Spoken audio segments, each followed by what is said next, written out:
Okay, guys, good to see you. If you'll open your Bibles to Esther, chapter 2 of Esther, and we just need to finish that last paragraph. Didn't get to talk about that, and then we will move into chapter 3 here.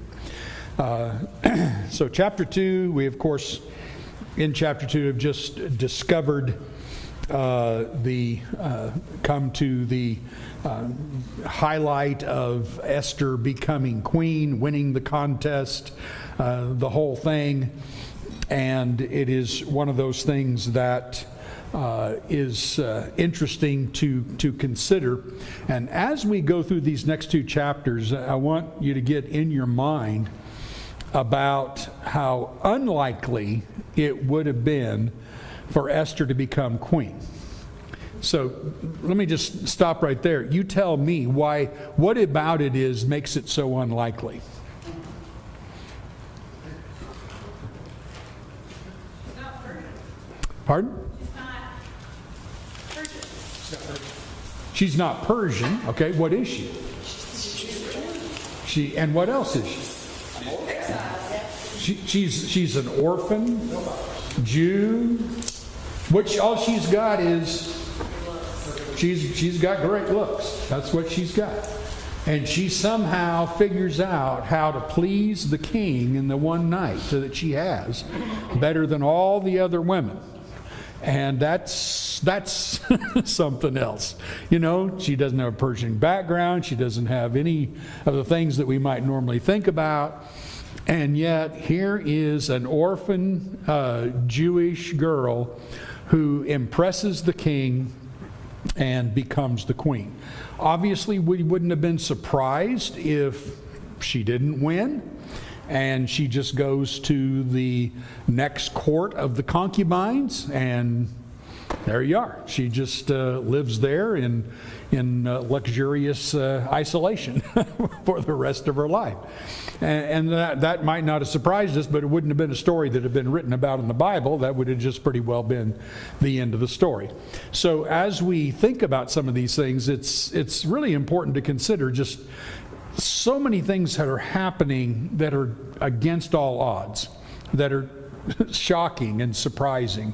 And that's one of the things that we see right here at the end. The king chooses her, they throw a great feast, and everything is looking up. Now, if you're Mordecai at this particular point, what might you be thinking?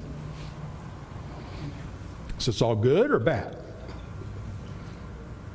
I think he won. Well, sure. I think he won because it would elevate his position automatically. Yeah, whatever. You have now somebody that is Jewish, even though nobody knows yet, but he knows, and this is one of those things that he might be seeing, hey, a little turning point here in the favor of us Jews. We have somebody now who is in that position. This really looks good. And you just feel that little sense of hope. And hey, look what could happen now? What could turn out well now? This sounds exciting. All right, so that's where we are then in the book. Now, notice verse 19 through 23 of chapter 2. Now when the virgins were gathered together the second time, Mordecai was sitting at the king's gate. Now this seems to be, remember there was a gathering prior to going in to see the king, and then there's the second gathering afterwards, and Esther is chosen out of those. Verse 20, Esther had not made known her kindred or her people, as Mordecai had commanded her, for Esther obeyed Mordecai just as when she was brought up.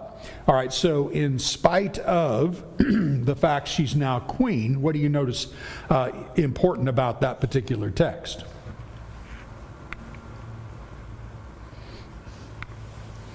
Catch us up here a little bit.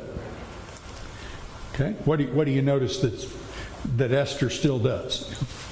Still listens to Mordecai. Yeah, she's still obeying Mordecai. Mordecai does what Mordecai commands. She doesn't change anything. She still shows her submission to Mordecai, who has been as a father to her, has raised her. This would be somewhat natural.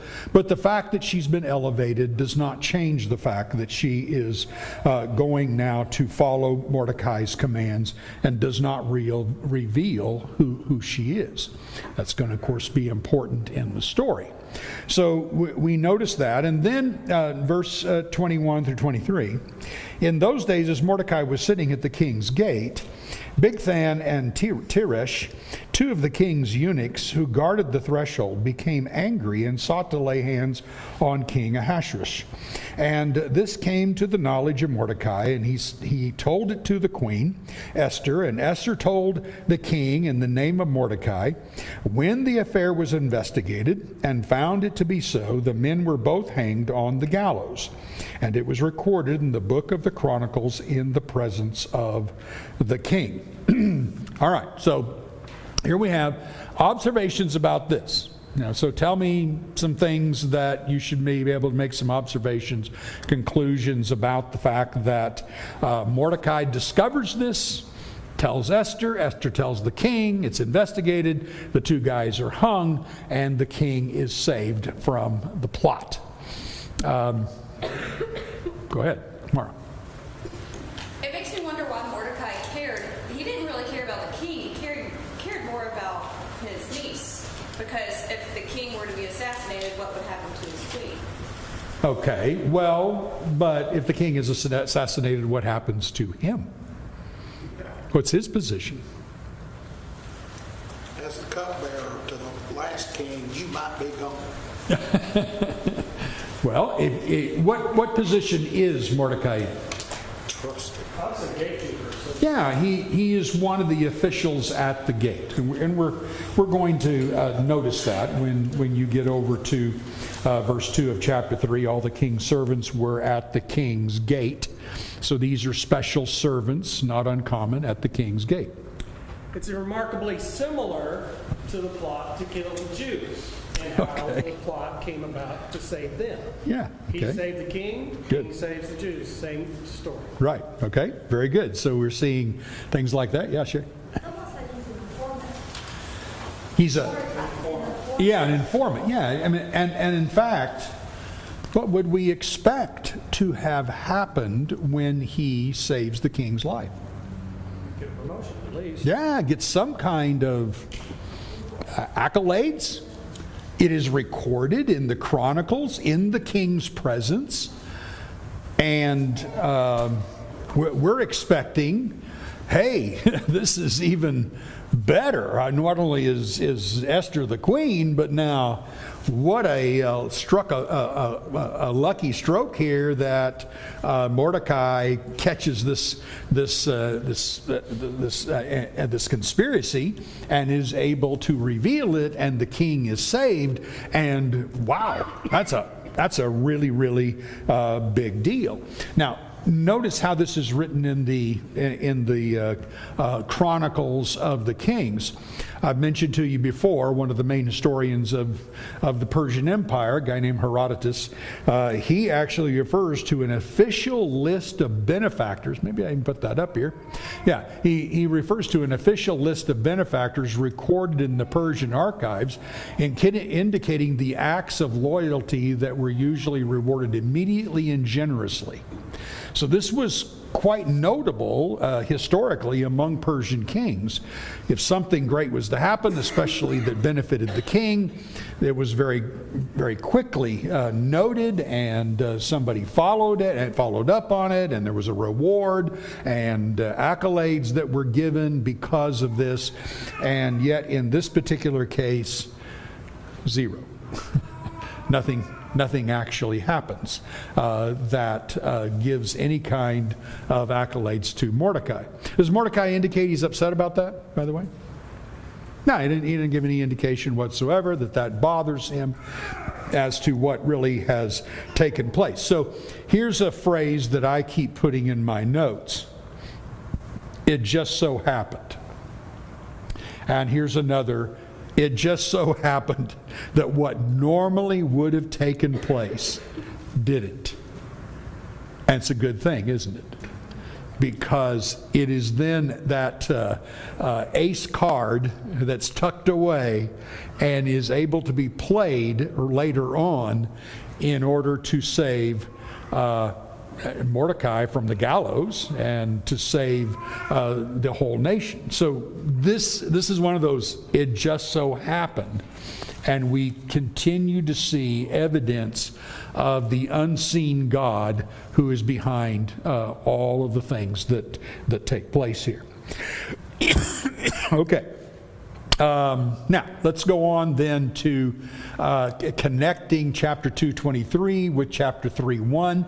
And when you read 3:1, after these things, King Ahasuerus promoted Haman the Agagite, the son of Hammedatha, and advanced him and set his throne above all the officials who were before him.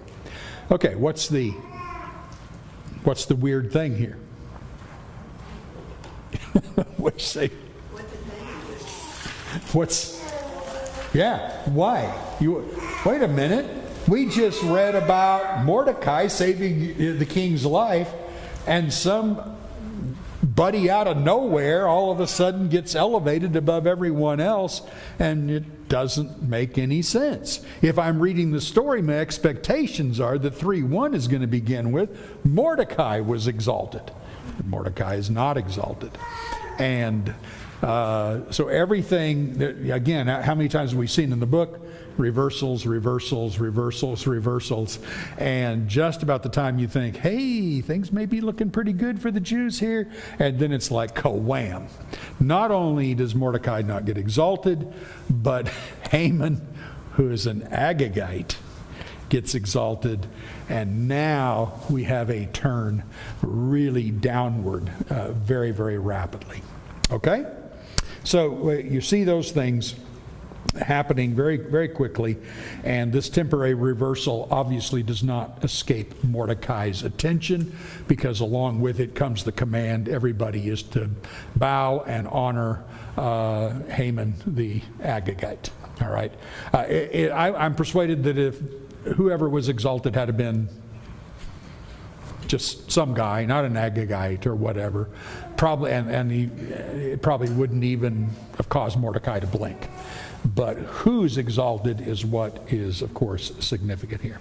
All right, before we go to chapter 3, I would like to consider a few things here and get a feel. Because one of the things that we're going to be doing in Esther is to compare our period of time and how we live in a similar situation, in some ways, some areas, similar type of culture, things moving through life, sometimes with completely out of our control, government doing things that we can't even believe, getting just totally out of our control, things moving in this way, and we here trying to live as the people of God and to get a feel of some of these things. So, I would like you to put yourself in Esther's position for a moment.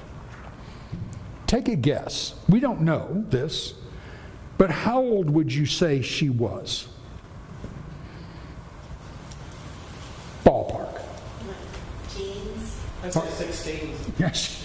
Probably, maybe somewhere. Is that what you said, Michelle? Something a teen or 19? Yeah. So probably somewhere in that category. I mean, after all, when you're choosing the most beautiful virgins in all the kingdom, who are you usually choosing? Some late teens and maybe at best some early 20s. And so she's a young gal. And that's the way it is. Now, us older guys, we would get disgusted at that. We want to see a nice looking older woman. That's what we would, these are youngsters here. These are the way it is. And I just look at them as children. So there you are. Sorry if you're not that age. But they're just children. So that's what's going to be chosen. All right, so you put yourself in that position. You're an 18-year-old, a 19-year-old, or whatever, and all of a sudden you're just scooped up. And All these women from each city are just grabbed and scooped up. You have no choice. You have suddenly become owned by the king. Just let that sink in. You are owned. You have suddenly been called by the king, and you're owned. You have become his slave servant for whatever he desires. Not uncommon in a dictatorship type monarchy that was going on in Persia. He gets whatever he wants. He wants a pile of young virgins, he gets a pile of young virgins. So you're that person. All of a sudden things are moving very, very rapidly. Can you imagine the confusion in your mind? Can you imagine everything's just going so fast? You get to the king's court and suddenly, you're assigned to somebody. I mean, it's like you're in the army now. You got no control over anything. We're starting with boot camp where we get you all fixed up. In a year, you're going to go see the king, and that's just the way it is. Can you imagine the confusion in Esther's mind? You imagine it's like she jumped into a raging river and she can't stop it. Life is just heading down this path very, very rapidly. She has to be loyal to the king, and yet she feels loyal to her uncle. Okay, yeah. And her uncle, does her cousin, or what? Does he say yay or nay? She says, yeah. Go right ahead. The only thing he says, don't tell anybody that you're a Jew. So, this has been your father all your life. You go, okay. That's what you have to do. So I'm just trying to get you to think. See, we've done a lot of moral judgments that have gone on through this, and it's natural to do that. But when we put ourselves in these positions, we have to understand that in life, especially life where that is so much of it is controlled by others and beyond our own choosing and control, that there are times that things aren't so black and white. There's times when there's going to be great confusion. And as a young person, I mean, honestly, if she is 18, 19 years old, can you imagine how difficult that is to suddenly put that on you? This is exactly why we send that age group to war, because they don't have the fears the rest of us have. So a lot of things are going on here. Now, I had a thought this afternoon that I might throw out to you. I have, and we all have, talked about how, wow, one night with a pagan king that you're not married to. Doesn't sound good. I would like you to think about this. From Mordecai and Esther's point of view, how do you become a concubine? How do you become a concubine? How did Hagar become a concubine to Abraham? Pardon? She was a slave. She didn't have a choice. There was no choice. She was just a slave. Yeah. Did they do a ceremony? Not that we're aware of. It's just like Sarah takes Hagar, goes over to Abraham and says, cheers. Voila. You now have a concubine. And the next morning, Hagar is now owned by Abraham. Now one of Abraham's wives. Then the same thing with the king. Maybe this is the way Mordecai and Esther are looking at this. I'm being taken as a slave, a concubine. I have no choice. This isn't like sleeping with somebody I'm not married to. This is, I've become a concubine. And the worst thing that can happen is, I didn't win the queen, but this isn't sexual infidelity. I'm suspecting that may have been the way they looked at it. And I've read so many commentators that emphasize, oh yeah, why would she have sex before marriage and stuff like this? I'm not sure she looked at it that way, and I'm not sure that Mordecai looked at it that way. That's the way you become a concubine. Somebody more powerful, says, "You're mine, I own you, you're now my concubine, and you will be there for me anytime I call you." That change things maybe a little bit in your mind, how you look at this? But it's really not that much, aside the sexual side, aside from it, it's the same as Daniel. Daniel was owned by the king, Nebuchadnezzar. Yeah, but he's not being... Yeah, the sexual side. Yeah, you're right. But he does not have the... He still has to obey the king. He does. Yeah. And the only time he ever rejects is he says, look, if I sit at the king's table, he sees something that honors the gods of the king and things like this. And so he finds a way to back away from that without being a rebellious guy. He just says, give me a test. Let's test this. Let's test this. Right? Yeah, Wayne? But Joseph was in a similar situation, and it cost him his position. Yeah. But he stayed faithful. But if you take that in the present world, things happen that people have no control over. Yeah. We actually went to church with a young girl that experienced date rape and got pregnant and wasn't required marriage at the time. But you need to be empathetic to this person, to her. And I think that's what you're talking about. And that's why I'm just wanting you to, as I have just in putting the hours I put into studying this and the thought of this, I'm thinking about it 24/7. I'm so immersed in it, and so I'm just, this all came to my mind this afternoon. I go, wait a minute, we're making all these accusations about this girl and about Mordecai and all this, but how do you become a concubine? This is what happens. So anyway, not to justify the immorality of it, but concubine. The intention of a concubine originally was that it was supposed to provide the patriarch or the king with a male heir. Yeah. So concubines they weren't just prostitutes. No. They had a purpose and mission. Exactly. And it was significant because they could have produced the heir to the throne. Mm-hmm. And in the Old Testament, even in the times of Isaac and Jacob, Jacob in particular, but Isaac and Jacob, the sons of the concubines were blessed. That's exactly right. So, Exactly right. So there's a lot that's going on here that we haven't brought up before, and I thought it important to just mention it to you.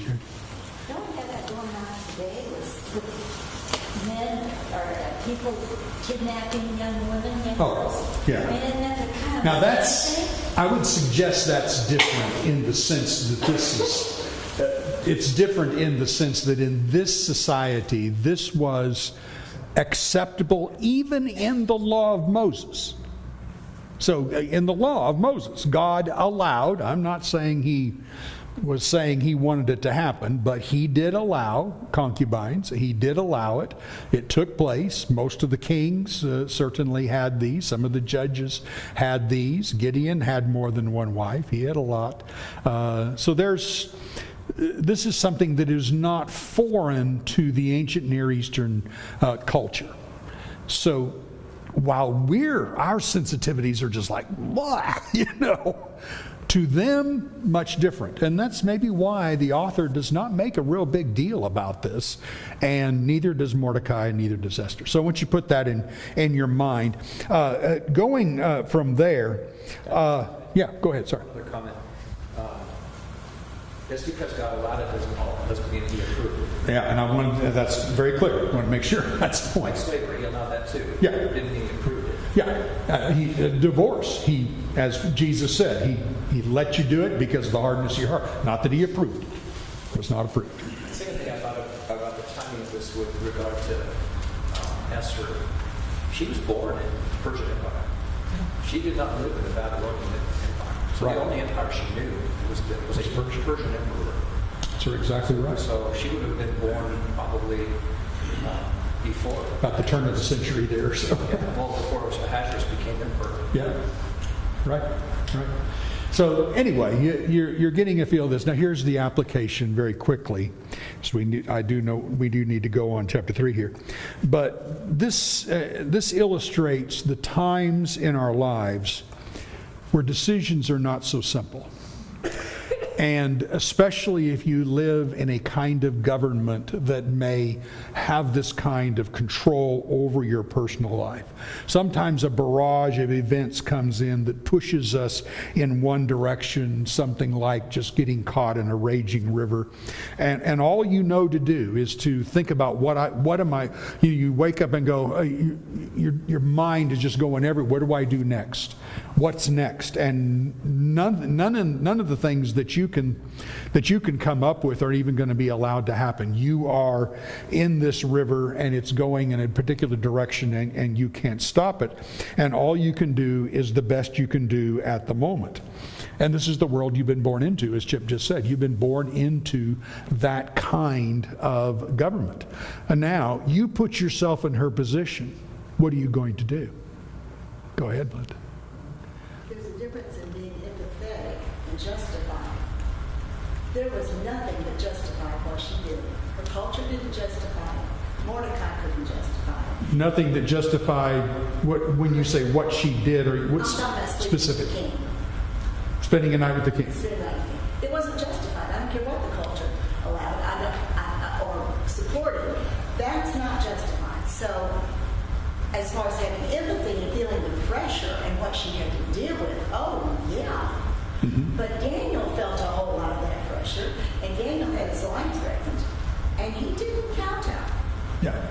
I would still go back and bring up, am I justifying a sin by saying, under this particular system, you could easily be captured and become a concubine?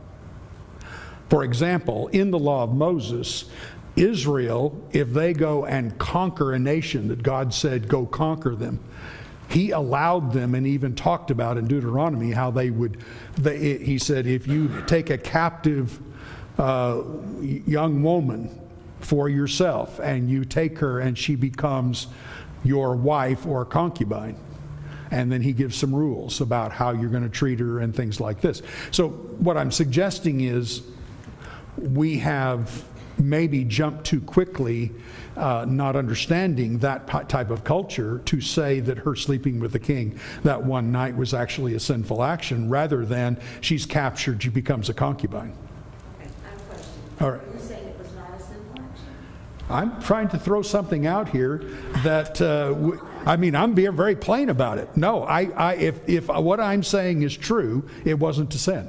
She's captured as a concubine, and she has no, why can't you, God had that happen and did not condemn it. But look, well, he doesn't condemn a lot of things in this book, which we already know that, because this is a narrative. I'm not talking about whether it was condemned in Esther. I'm saying it's not condemned in the law of Moses. So that's pretty significant. And all the kings did it. And all the kings of Israel did it. Israel did it. Yeah.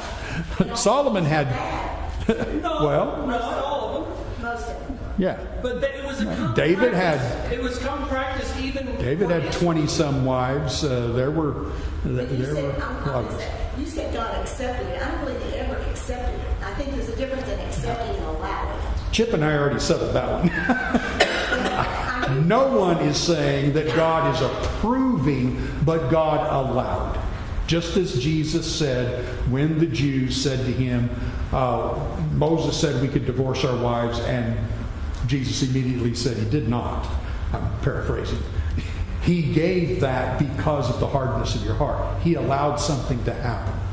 He allowed more than one wife. There were many things that he allowed. He didn't obviously approve of it. We're talking about something that God allowed here. Is David going to go to hell because he had more than one wife? I would be hard pressed to do that. Solomon. Well, Solomon probably is. It never says he repented from it. I got to go to David here. You're ruining my class. No, it's not. I'm kidding. Thank you. Go ahead, David. We'll talk about it tonight. This is the problem with having this guy live with me. He just waits till later before he can jump. Let's go on, Wayne.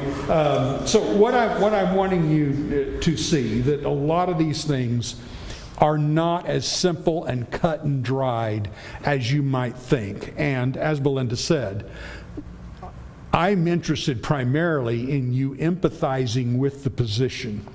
because there are going to be times when you could be caught up into a similar thing, and knowing what's the right thing to do is not so easy. What do you want her to do? Fall on her sword?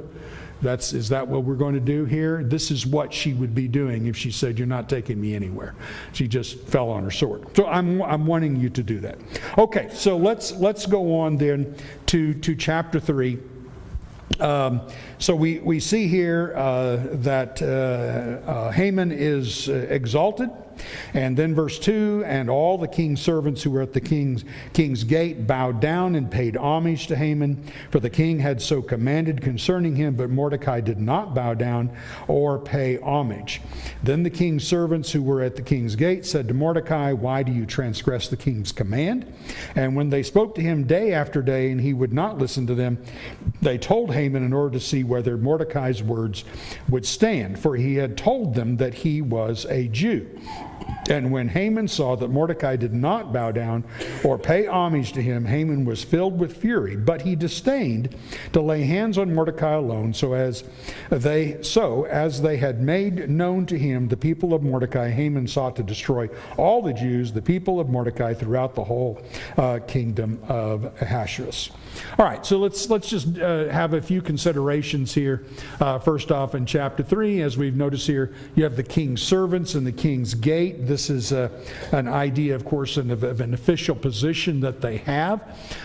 We know some archaeological evidence that we have because of this, so I thought I'd put that up here. Implications of who these people are, as we said, they're officials.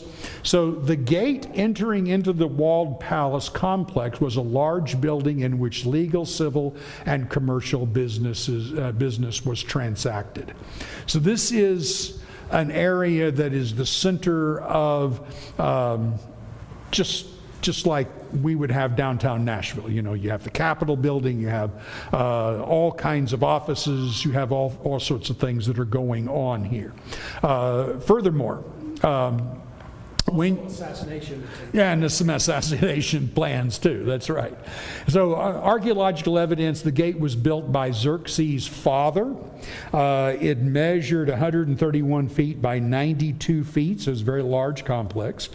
This gate was a large building consisting of a central hall that led into the royal compound and 2 rectangular side rooms. The central hall was supported by 4 columns and a trilingual inscriptions on the bases that read, "Xerxes the king says, by the grace of Manasseh," whatever. "The gate, Darius the king made it, he who was my father." So you can see these are all discovered by archaeological digs that had taken place. We further know a little bit more about the excavation of this gate, and the square in front of it corresponds well to the details of the palace that's given in chapter 4, verse 6, indicating that the author was possibly familiar with the palace complex at Susa. So that is, reading that was interesting to me. Possibly this author is quite aware, maybe even present, to be able to visualize and see exactly what is going on here. All right, so just briefly, some of those things. I guess I didn't click that up there enough, but there's that finding too in the excavation of this gate. All right, so we see that. Moving on, just quickly, we've already talked about this plenty, so I don't need to belabor this point. His refusal to bow is not for religious reasons. This seems to be because this is an Agagite. In fact, 2 Samuel 1:2, just to confirm this part we didn't talk about. Just to confirm this, 2 Samuel 1 verse 2, David accepts his subjects bowing to the ground and paying homage to him, and he does not object. So that would give us more ammunition to be able to say it would not have been wrong for Haman to bow to the king. Pardon? Mordecai, not Haman. Yeah, Mordecai bowed to Haman, excuse me. So the refusal here to bow is explained simply in the words, Haman the Agagite. He immediately recognizes this centuries-long battle that has been going on since the reign of Saul and God's decree back in about 1400 that all of the Amalekites would be destroyed because they attacked Israel when they were at their weakest point. And I think maybe I have this. Yeah, Karen Job states, it is known from other sources that in general Jews did bow down to pagan officials of the Persian court. It was not a religious act, but one of court protocol, very much like going before the Queen of England before she died, and the protocol would be to give some kind of bow before the Queen. So no big deal here, and we want to center then on, obviously this is a result of Haman the Agagite, and that's how this all gets going. Now, we notice here down when we get to verse 7, in the first month, which is the month of Nisan, and the 12th year of King Ahasuerus, they cast pur, that is, they cast lots before Haman day after day, and they cast it month after month until the 12th month, which is the date of Adar. And Haman said to King Ahasuerus, there's a certain people. And so he makes his appeal. Before he does, though, he casts pur. So archaeologists have unearthed what this actually is. And the idea of pur is, they found even some samples of it. And these are clay cubes, very much like dice. Some of them had inscriptions on them, some just had dots on them, just like dice, and they were cast in order to discern the will of the gods. So this then is not terribly foreign to us, except that it's not a game of chance, it's not gambling. They thought that the gods then were the ones who gave answers to this. Today it's done by gambling, then it was done by divination. You will notice that he cast the lot in what month of the Jewish year? Nisan. What month is that? First month. What's significant about the first month of the Jewish year? What happens? Passover. Exactly right. So this is Passover time. It's a very, very significant month. And this then is going to really ruin Passover for the Jews when this is announced. So very first month of the year, the lot falls on the 12th month, 13th day of the month, which is 11 months later. So that's kind of a good thing, isn't it? We got some time. It's not like 2 weeks from now. They've been given a lot of time for something good to happen. So month of the Passover of the Jews. Note the time stamp that's given here. It's the 12th year of the reign of King Ahasuerus. Meaning Esther has been queen now for 5 years. Pretty important. She's been queen for 5 years. It's been a lot of time in that regard, a lot of time that's gone by. She's gotten very accustomed to the palace, got accustomed to palace life. She would be very comfortable in that situation.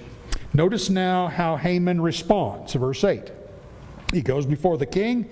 He says, there's a certain people scattered abroad and dispersed among the peoples in all the provinces of your kingdom. Their laws are different from those of every other people, and they do not keep the king's laws, so that it is not to the king's profit to tolerate them. What is notable about the way he introduces this people? Still doesn't know Esther's situation. Okay, he doesn't mention who the people are, right? And there's many nations they've conquered. Yeah, could be anybody. And all he says is, they're a pest. And they don't do the king's laws. Now, of course, that's a lie. That's not true at all.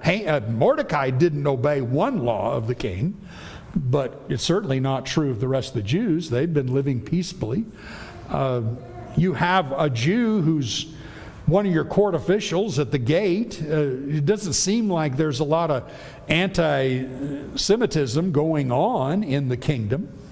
So this is a bunch of lies, and he doesn't even tell Ahasuerus who these people are. What do you think of Ahasuerus at this particular point?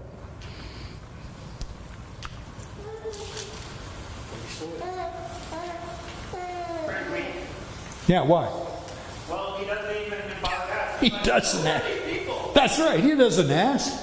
It's just like, this guy is the biggest lazy bum I ever saw. Notice how he over and again just sits back and goes, what's the counselor want to do? Oh, you want to get rid of Vashti?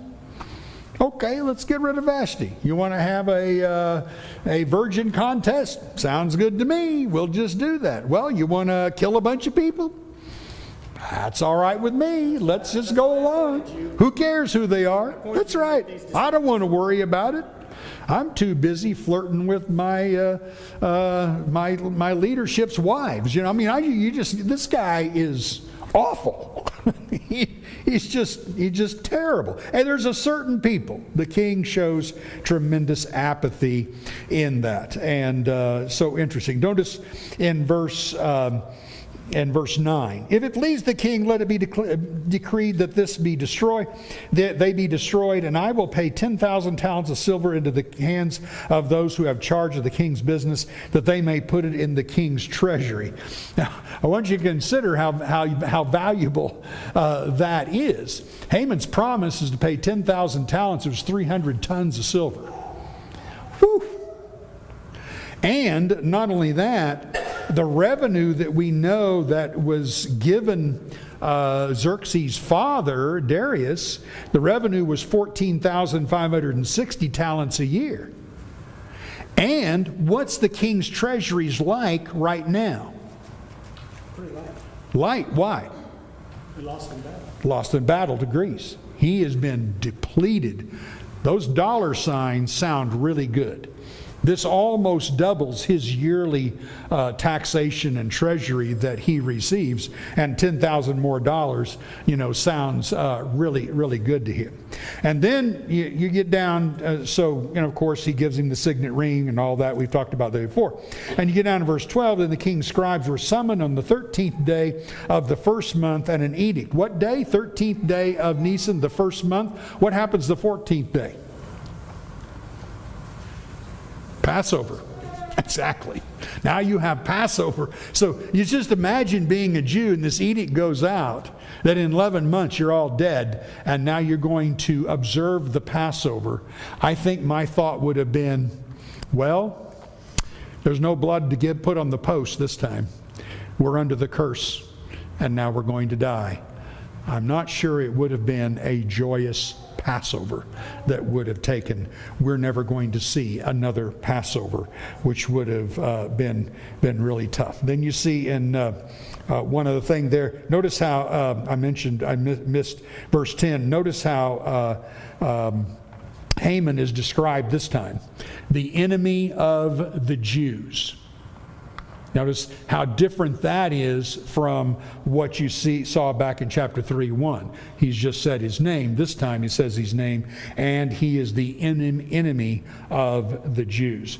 So we send all the letters out. It goes everywhere. And what's going on in verse 15? The couriers went out hurriedly by order of the king, and the decree was issued in Susa the citadel. And the king and Haman sat down to drink, but the city of Susa was thrown into confusion.